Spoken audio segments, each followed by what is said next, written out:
বন্দুকের গুলি উপেক্ষা করে বুক পেতে দাঁড়িয়ে গিয়েছিল আমাদের এই তরুণরা। অবৈধ রাষ্ট্র ক্ষমতার বিরুদ্ধে প্রবলভাবে সোচ্চার হয়েছিল আমাদের তরুণ তরুণীরা। আমাদের ছাত্র ও যুব সমাজের আন্দোলন প্রথম দিকে মূলত ছিল বৈষম্য বিরোধী আন্দোলন,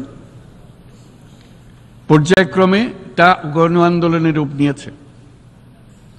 এরপর সারা পৃথিবী অবাক বিস্ময়ে দেখেছে কিভাবে সমগ্র বাংলাদেশের মানুষ একনায়কতন্ত্র, নিপীড়ন, বৈষম্য, অবিচার ও দুর্নীতির বিরুদ্ধে রাজপথ ও সামাজিক যোগাযোগের মাধ্যমে দৃঢ়ভাবে রুখে দাঁড়িয়েছিল। আমাদের ছাত্র জনতা তাদের অদম্য সংকল্প ও প্রত্যয়ের মাধ্যমে একটি স্বৈরাচারী ও অগণতান্ত্রিক শাসন ব্যবস্থা থেকে আমাদের মুক্তি এনে দিয়েছে। তাদের এই সংকল্পের মধ্যেই আমাদের দেশের ভবিষ্যৎ নিহিত।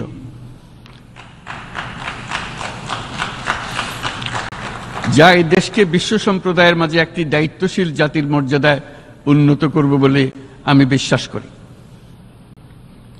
এই গণ আন্দোলন রাজনৈতিক অধিকার ও উন্নয়নের সুবিধা বঞ্চিত বাংলাদেশের আপামর জনসাধারণকে ঐক্যবদ্ধ করেছে।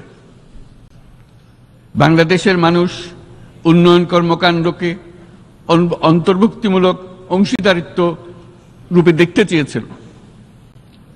আমাদের জনগণ একটা ন্যায্য, অন্তর্ভুক্তিমূলক ও কার্যকর গণতন্ত্রের জন্য লড়াই করেছে, যার জন্য আমাদের নতুন প্রজন্ম জীবন উৎসর্গ করেছে।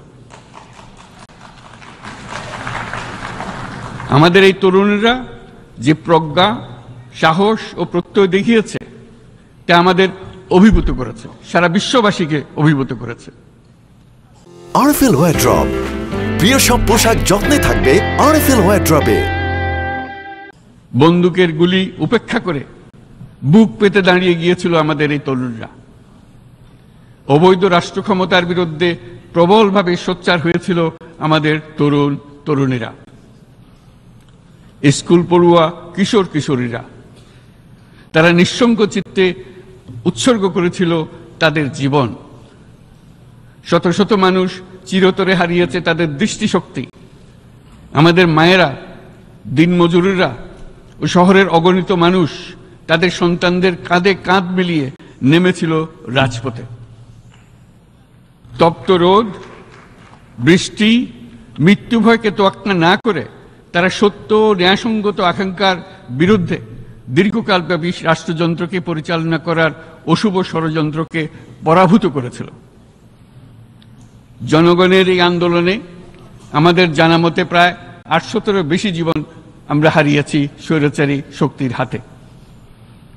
উদারনীতি, বহুত্ববাদ ও ধর্মনিরপেক্ষতার উপর মানুষের গভীর বিশ্বাস থেকেই বাংলাদেশ রাষ্ট্রের অভ্যুদয় হয়েছিল। ১৯৭১ সালে যে মূল্যবোধকে বুকে ধারণ করে আমাদের গণমানুষ যুদ্ধ করেছিল, সেই মূল্যবোধকে বহু বছর পরে আবার জেনারেশন জি, যে প্রজন্ম জি, নতুনভাবে আমাদেরকে দেখতে শিখিয়েছে। এরকমটি আমরা দেখেছিলাম ১৯৫২ সালের ভাষা আন্দোলনে, বাংলাকে মাতৃভাষা হিসেবে প্রতিষ্ঠার সময়।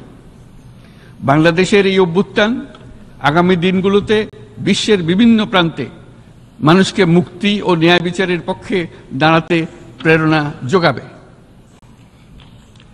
আমাদের মুক্তি ও গণতান্ত্রিক আকাঙ্ক্ষাকে বাস্তবে রূপ দিতে আমি তাই আজ বিশ্ব সম্প্রদায়কে আমাদের নতুন বাংলাদেশের সঙ্গে সম্পৃক্ত হওয়ার উদাত্ত আহ্বান জানাচ্ছি। মাননীয় সভাপতি,